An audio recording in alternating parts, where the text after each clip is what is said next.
sejam muito bem-vindos a mais um conteúdo do B2B Credit Forum Digital Week. Como vocês sabem, a gente está aqui fazendo os conteúdos ao vivo e à la carte para que você que está aí nos assistindo possa acompanhar toda essa jornada do ciclo de crédito B2B, PJ ou corporativo, como é conhecido. Meu nome é Elaine Cortez, eu sou diretora de desenvolvimento corporativo da CMS no Brasil e eu tenho o grande prazer de dar as boas-vindas a todos vocês que são participantes desse evento, que estão nos assistindo aí e que de alguma maneira são vinculados a esse ciclo de crédito.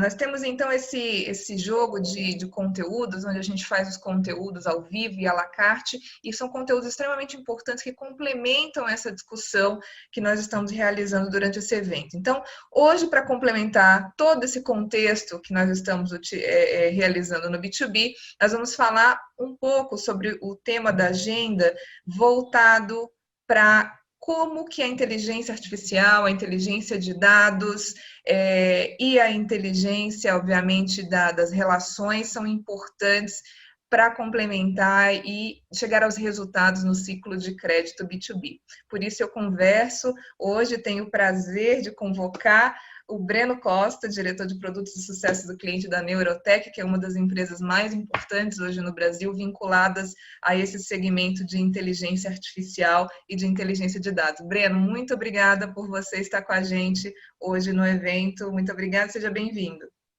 Obrigado, Elaine. Obrigado por participar do evento, pelo papo de agora que a gente vai ter. Super motivado aqui para a gente fazer desse evento uma discussão bem bacana. Legal. Eu sei que muita gente conhece a Neurotech, mas eu queria que você apresentasse um pouquinho sobre o histórico da empresa, o que vocês fazem de fato, as soluções que vocês provêm. Será que você pode fazer um resumo para a gente? Posso sim. Eu gosto de contar a história da Neurotech contando 3 marcos da Neurotech, né, 3 principais. O primeiro deles é o nascimento da empresa, que é um projeto acadêmico, inicialmente, incubado no César, que é lá o Porto Digital de Recife. E é um projeto que trouxe redes neurais para o Brasil para aplicação em crédito. Tá? Rede neural está dentro do guarda-chuva de inteligência artificial, de machine learning. Né? Então, é um negócio de mais ou menos ali de 99, 2000. Você ter isso já mostra o quão disruptor é a empresa. Né? Em 2010, é o segundo marco, a empresa, vendo essa questão da inteligência artificial, lança um motor de crédito no mercado, com a captura de informações, e isso faz ela crescer fortemente, até se tornar atraente para um private equity, que é o private equity que cuida hoje da gente aqui, né? Que é o investidor. Em 2015, vem uma união dessas 2 competências, tá? Essa competência analítica e dessa ferramenta de busca de dados e de tomada de decisão, começa a se fazer já na cabeça que os dados seriam o novo petróleo do mundo, né? Lá em 2015, se começa a capturar um conjunto de dados proprietário, tá? São dados que são capturados assim, na ordem de 1 bilhão de dados por mês, é um volume gigantesco, e aí com a aplicação de Big Data, de inteligência artificial, de Machine Learning, você começa a transformar isso, esse emaranhado de informações, né, totalmente desorganizado que existe pelo mundo, em algo modelável, vamos chamar assim, algo que você pode tomar decisão, seja com o uso da variável, seja com um conjunto de variáveis para melhora de modelos. E aí hoje, a Neurotech fica como uma empresa que tem a competência analítica no seu DNA, uma competência, né, ferramentas para tomada de decisão e dados proprietários. Então, a gente coloca que essas 3 coisas a gente ainda não conheceu alguém que tenha as 3 juntas. Né? Então, tem muita gente que tem cada uma delas, mas as 3 juntas a gente entende como o nosso grande diferencial hoje. Bacana. E como é que vocês enxergaram esse momento do ciclo de crédito que o Brasil está vivendo, né? A gente chegou, obviamente, a gente já vinha num processo de desestabilização econômica durante um período, cresce, desce, um momento de instabilidade, e aí chega uma pandemia e, obviamente, a gente acaba com um pouquinho de certezas que a gente tinha sobre o mercado. E como é que você enxergou essas mudanças e qual foi o impacto inicial e como você entendeu esse momento que agora de saída da pandemia? Como é que você está enxergando isso? Tá, bom, vamos voltar lá para março, né?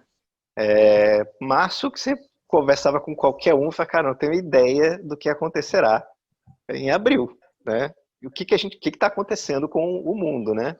O mundo vai acabar, vai explodir a inadimplência, o que vai acontecer, né? Então, foi um momento que ninguém tinha resposta para nada, né? A gente, nessa questão das incertezas, uma coisa que tange muito a gente aqui, a gente viu no motor de crédito um aperto das políticas, né? Absolutamente compreensível, né, por parte dos concessores de crédito, serem mais restritivos naquele momento, porque não sabiam o que ia ocorrer. Por outro lado, a gente viu também todo mundo com muita dúvida do que vai ser dos modelos proprietários, dos modelos dos birôs, o que vai acontecer nessa história, né? Os varejos fechando porta, né? E aí a concessão ainda zero, tudo isso foi aquele momento ali que a gente não sabia o que estava acontecendo. O que a gente vê aqui, a gente acompanha o volume de submissão de propostas de todos os nossos clientes, né? E isso nos dá um termômetro da demanda por crédito, né? Se essa demanda está crescendo ou diminuindo. O que a gente viu? Março a coisa começa a frear, abril você tem um vale, né? um freio total, e aí você tem, em maio, começa uma recuperação e não para.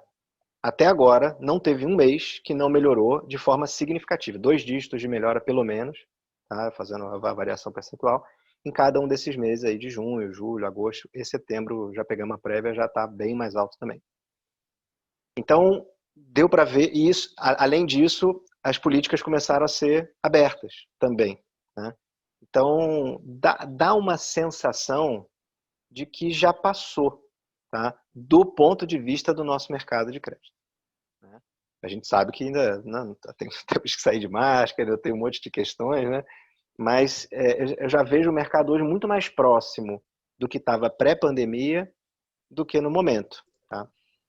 Mas isso tem, desculpa te interromper, mas isso tem a ver, obviamente, com a questão, de um lado, por parte da recuperação com a ajuda emergencial e também pelo lado da concessão para empresas e segmentos que estavam precisando desse aporte econômico. Como é que você enxerga essa diferenciação? Porque tem um lado da população que, obviamente, vai acabar o auxílio emergencial e a rebordose vem aí, né? Esse ponto do auxílio é uma dúvida que todo mundo ainda tem, ainda paira, porque se esperava uma explosão da inadimplência que não veio. Em qualquer indicador que você pegue, ela não aconteceu. Você teve um volume de recuperação de crédito inesperado por muitas empresas, né? Nas fases de cobrança, principalmente. Então, isso é um fato aqui que a gente tem. Na questão de por que isso recuperou, eu sinceramente deposito muita ficha na própria reabertura, tá? Você teve ali naquele momento, assim, a pandemia chegou, né, no Brasil, está aqui em São Paulo crescendo muito. E aí lá no Amapá fechou tudo, né? E daqui a pouco ela falou, pô, mas aqui no Amapá não está pegando tanto, vamos começar a reabrir. Varejos nossos que atuam em regiões mais remotas foram os que recuperaram mais rápido, tá? Então você tem esse movimento acontecendo. Você tem também esse movimento de falar assim, bom, já que tem o auxílio emergencial, já que o governo está engajado em sustentar a política, em dar uma mola aqui para esse negócio que realmente, se não tivesse dado, seria grave, você tem a confiança volta, né? Tanto que a gente viu não só a quantidade de propostas, que é reabertura, quanto taxa de aprovação. O pessoal começou a confiar um pouco mais. Assim, a gente tem um mercado muito eficiente que a gente vive, né? Todo mundo começou a buscar suas alternativas. Então, o score do Birô negativo talvez tenha sido uma janela de oportunidade, porque o positivo entrou com uma solução. E ele estava prontinho, só que ainda em incubação. Então, a gente viu também acelerar essa adoção dos scores positivos do Bureau, dos usos de dados alternativos, né? São dados que trazem, que é o que a gente faz aqui um pouco, que trazem uma estabilidade maior de decisão no tempo, não é um negócio que muda tanto.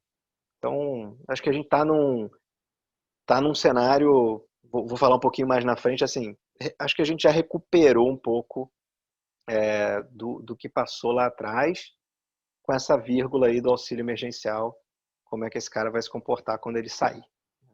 Como é que ele vai sair? Bacana. Vou falar um pouquinho mais desse propriamente do tema do nosso evento, que é voltado para o ciclo de crédito PJ.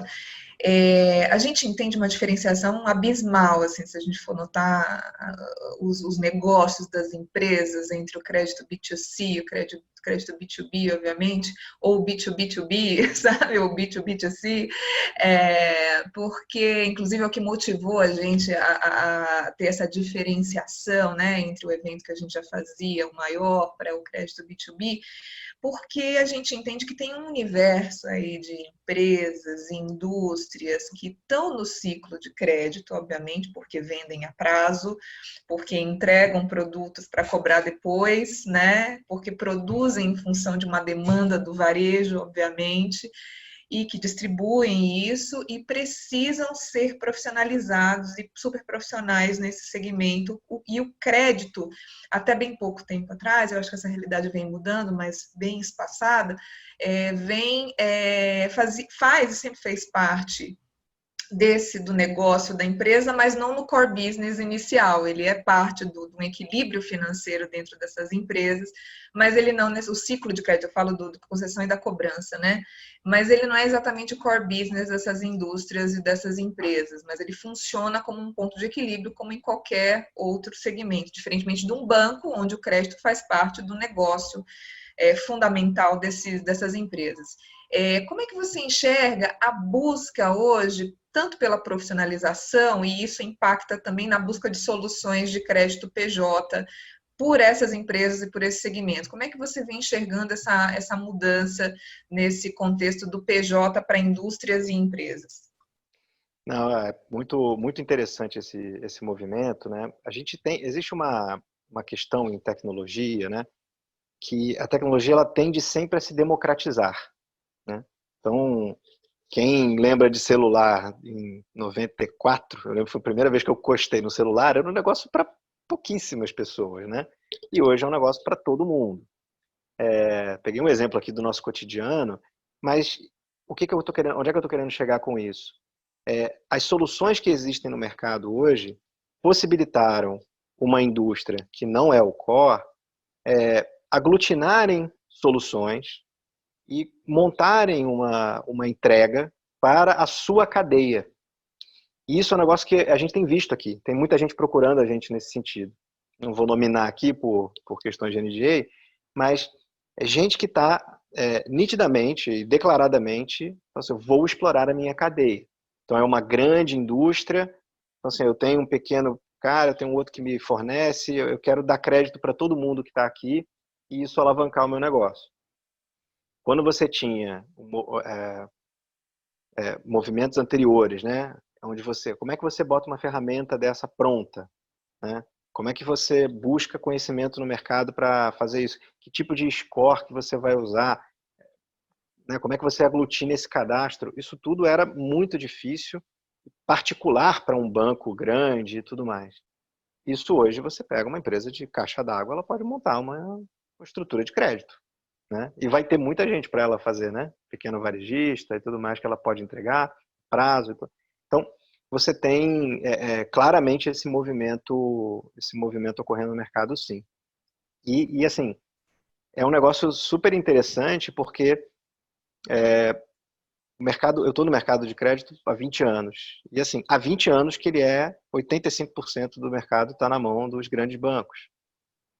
Então, você ter essa profusão do crédito acontecendo para tudo quanto é lado, de forma eficiente, eu acho que vai ser um movimento interessante de estar vivo para ver.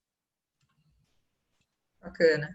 E falando mais assim, em relação às soluções, né? Que funcionalidades que vocês estão desenvolvendo para a análise do crédito PJ? Por que que ele é diferenciado do crédito de concessão direto para o consumidor, né? Do B2C, né?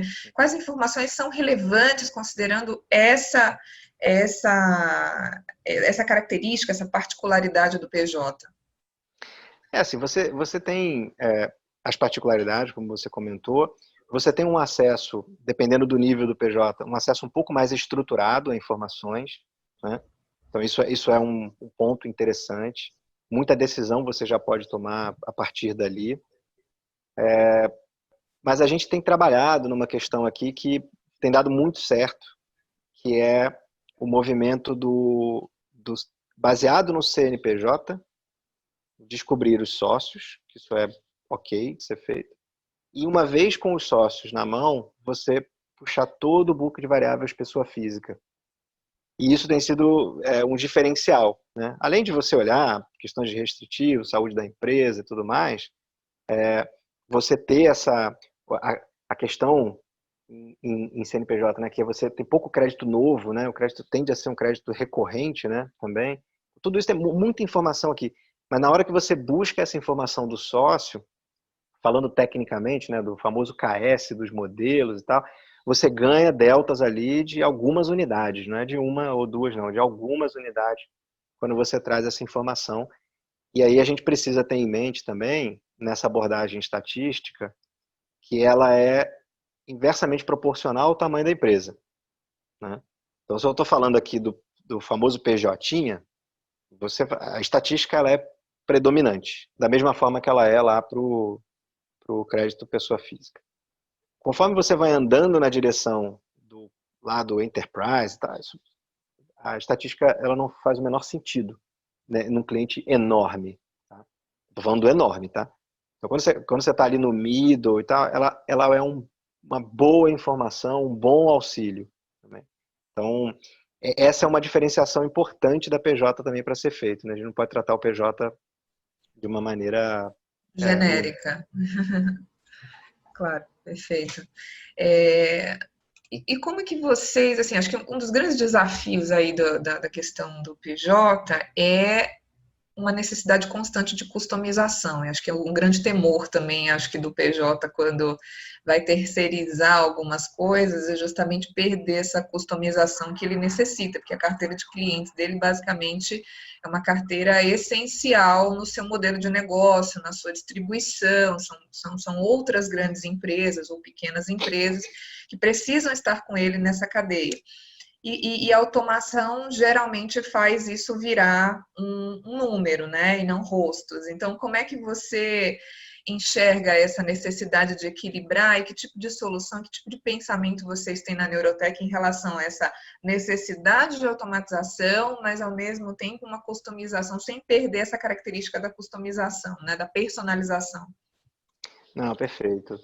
O primeiro ponto que eu colocaria é assim, é, quanto melhor organizarmos os dados, né, dessas empresas, mais qualidade na decisão você vai ter. Então, você consegue esse cara que é muito importante e tudo mais, isso vai aparecer ali, né, para aquela indústria. Vai aparecer nesses números do score, né, se ele estiver bem organizado. Esse é o primeiro aspecto. Um segundo aspecto é que a gente pode pensar numa inteligência artificial tomando basicamente, para crédito, né, tomando basicamente três decisões, que é negar, derivar para uma análise manual e aprovar. Então, isso aqui, o tamanho do automático, que é o negar e o aprovar, é algo maleável, é algo que você consegue calibrar dentro dos motores, para a tua realidade, seja ela para o teu nicho, seja ela para o teu momento. Né? Estou no momento agora que eu não quero perder negócio nenhum, então vai para a mesa que eu quero observar. Né? Esse tamanho do automático é outro cara que é muito influenciado pelo nicho que você atua, se você está no PJ, se você está no middle, se você está no corporate. Né? A mesa é enorme no corporate. E a mesa pode ser mínima no PJ, pode. Tá?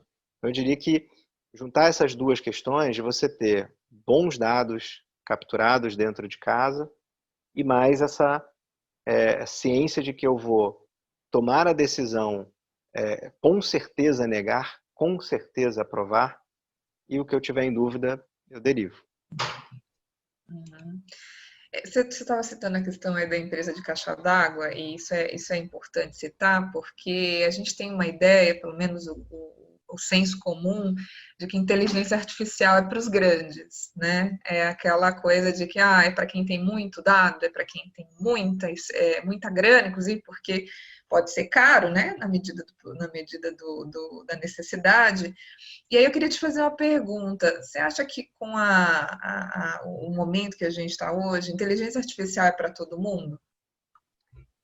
Assim, o todo mundo eu vou responder que não, porque eu vou chegar lá vou exagerar, tá? Eu vou chegar lá na loja de material de construção, talvez não faça sentido para esse cara ter isso ainda, né? Existe uma escala aqui, né? Um ponto de equilíbrio que, em termos de volumétricos, tá? Em termos de quantidade de decisões. Mas isso que você perguntou, eu comentei, né? Que a tecnologia ela vai se democratizando. No início dos motores de crédito, e qualquer player de motor, você você chegava com um ferramental para que a empresa pegasse aquela política dela que estava lá no hard code ou que estava na cabeça do analista de crédito e codificasse aquilo no seu motor de crédito para aquilo passar a ser tomada a decisão, dando autonomia para as áreas de negócio, saindo da área de TI. Legal. Hoje, a gente tem uma oferta aqui na Neurotech que é um motor de crédito que a gente chama de pronto. Tá?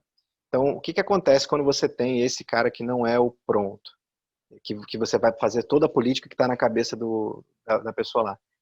Você vai ter que ter um tempo de setup daquele sistema, alguém vai ter que parametrizar, isso tudo vai correndo horas e o valor do investimento vai subindo. Né? Então, o que a gente fez aqui? Criamos políticas prontas, tá? Para N negócios, PJ inclusive, onde uma empresa pequena ela fala assim, eu quero exatamente o que está aí, e ela não precisa ficar presa a isso, tá? Ela pode evoluir no tempo. Então ela começa a jogar com um negócio que você implanta em 20 dias, que esse é outro problema, né? Quando você vai para uma coisa customizada, esse prazo se dilata. Você vai para 20 dias, zero custo de investimento, tá?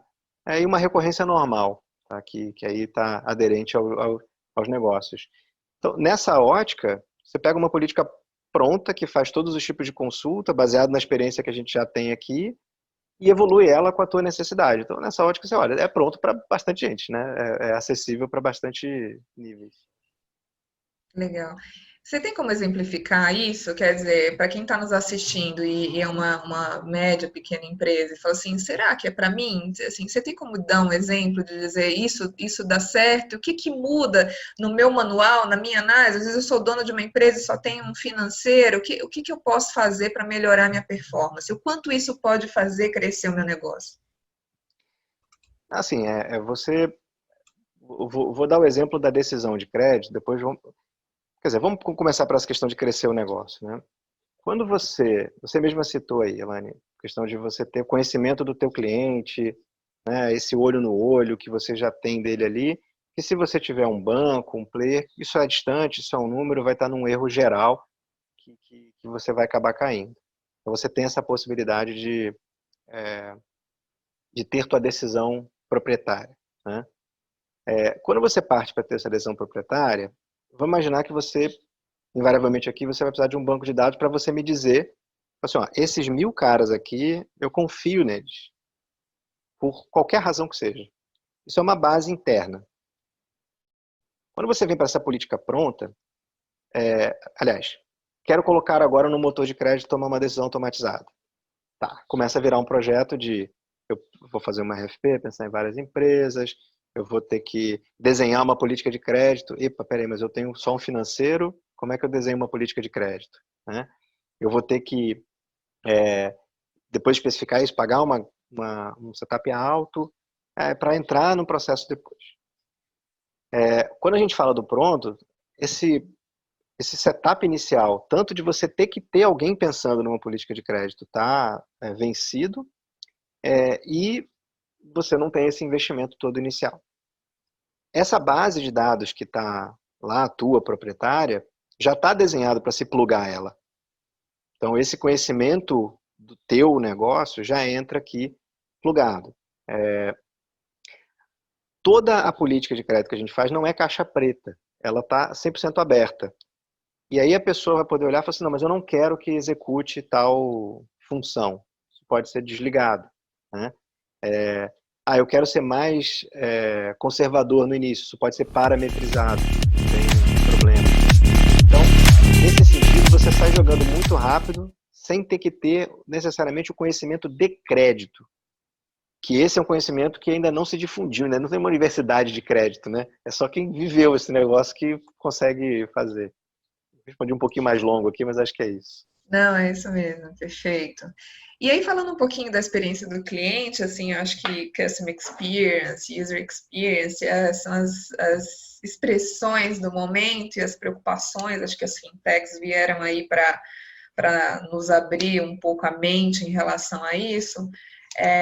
Como é que vocês entendem isso na Neurotech como uma necessidade primária hoje das empresas, de ter e ter resultado, mas ao mesmo tempo pensar na outra ponta com muito cuidado em relação a surpreender, a manter essa experiência do cliente num nível muito alto? Obrigado pela pergunta.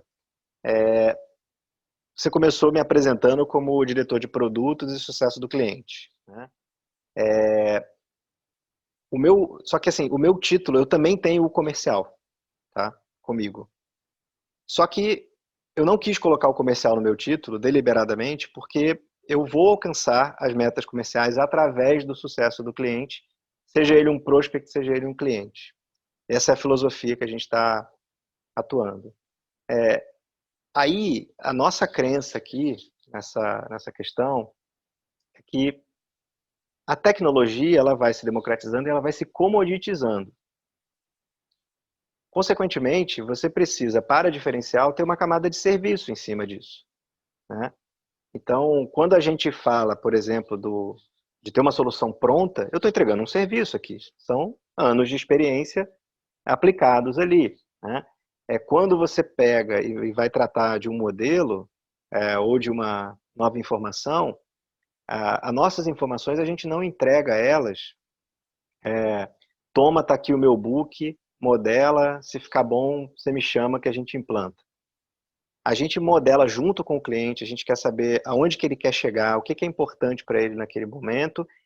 A gente tem um momento, depois do modelo pronto, que a gente fala que assim, a gente bota o chapéu do cliente dentro de uma área específica aqui dentro, antes de entregar para o cliente, fala assim, se eu fosse ele, o que eu faria com isso?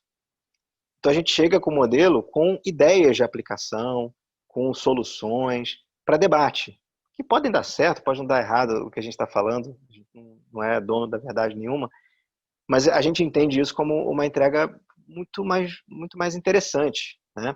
E quando a gente implanta, não implanta e vou embora, falo assim, estou vendo aqui que você está me consumindo e tudo certo. Qual o KPI que a gente precisa alcançar aqui com essa implantação de um novo modelo? Né? É para redução de perda, é para aumento de venda, para aumento de ticket. E aí, como é que ficou o primeiro mês? Alcançamos? Precisamos fazer alguma correção de rota? Então, o mundo de tecnologia, a gente entende que se você colocar essa camada em cima, é onde você se diferencia. Porque na tecnologia mesmo ali, no tal, está cada vez mais acessível e comoditizado. Né? Bacana. Bom, eu vou encerrar essa entrevista. Na verdade, é muito bacana conhecer um pouco mais sobre o universo aí de vocês nesse segmento, mas eu queria entender como é que você entende daqui para frente que as coisas vão ficar, talvez numa perspectiva de futuro. Eu sempre pergunto para as pessoas, eu vou te fazer esse desafio, onde é que a Neurotech quer estar daqui a um ano, final de 2021, e onde é que o Breno quer estar? Tá. Não, mas eu não, essa pergunta do futuro eu não vou me furtar aqui de um ponto, tá? Que eu acho muito interessante. eu não vou contextualizar tanto, mas a quantidade de alteração que está ocorrendo e ainda ocorrerá num curto espaço de tempo é colossal. Em termos de, se você olhar SCD, SCE, CDI a 2%, Pix impacta menos aqui no nosso assunto, mas Open Banking virou positivo, dados alternativos, digerir isso tudo, não vai ser, nada disso vai cair no colo funcionando e pronto, né? A gente vai ter que digerir esse negócio e saber colocar isso nessa nova aplicação de decisão. Então, o que está por vir, né? Eu não consigo parar de pensar nesse assunto. Eu durmo pensando e eu acordo pensando o que a gente vai fazer com esse negócio. A Neurotech, o grande ponto dela hoje, a grande bandeira hoje é o crescimento através do sucesso dos nossos clientes. Tá? Esse é o ponto. Então a gente quer, onde é que eu quero estar em 2021, onde é que a Neurotech quer estar, como uma empresa que vai falar, cara, pô, a Neurotech ajuda a gente muito. A Neurotech me ajudou a sair do ponto A para o ponto B, através da tecnologia. Não é, a Neurotech me deu uma tecnologia, eu fui do A para o B. A gente junto fez esse caminho. Essa é a nossa crença aqui. Onde é que eu quero estar? Eu quero estar pilotando isso. Não tenho a menor dúvida disso. Quero ser um cara que está contribuindo e fazendo isso pelo mercado, tendo essa oportunidade aqui. Obrigada, Breno. Obrigada pela sua entrevista, obrigada por nos ajudar a entender um pouquinho melhor esse mundo da tecnologia que realmente nos assusta e ao mesmo tempo nos deslumbra, porque a gente vê possibilidades milhões aí pela frente. E como você falou, ainda a gente tem um caminho muito longo para a gente entender o que fazer com essa quantidade de informação. A gente passou muitas décadas acumulando dados e entender agora, ainda mais no momento de transformação que a gente está, digital, de mindset, de tudo, é um privilégio para a gente estar nesse momento onde a gente é ator desse momento de transformação e, ao mesmo tempo, espectador, porque a gente olha aí as diversas possibilidades que tem e, como você, a gente é ansioso e tenta antecipar o que vem pela frente e fazer parte desse processo. Agradeço a você. Obrigada pela entrevista. Quero contar aí com vocês aí tanto nesse quanto nos próximos eventos. Muito bacana o aporte da Neurotech como apoiador do B2B Credit Forum, porque são iniciativas como essa que a gente juntos consegue construir um pensamento mais assertivo para o mercado. Então, muito obrigada. Beleza. A gente agradece também, vai ser muito divertido aí o evento. Adorei quando eu vi o painel. O Giuseppe, o Félix e o Gustavo, todos amigos, né? Então vai ser bem divertido. Bacana. Fique então com a gente aí no B2B Credit Forum, assista essa e as outras várias entrevistas, os conteúdos extras e os conteúdos ao vivo. Venha com a gente, faça perguntas, interaja, entenda um pouquinho mais sobre esse mundo B2B, porque ele é um mundo potencial de negócios e também para alavancar um negócio que você já tem, para entender um pouquinho mais como o crédito ajuda nesse segmento. Então, muito obrigada a vocês que nos assistiram até aqui. Fique com a gente e até a próxima. Tchau, tchau.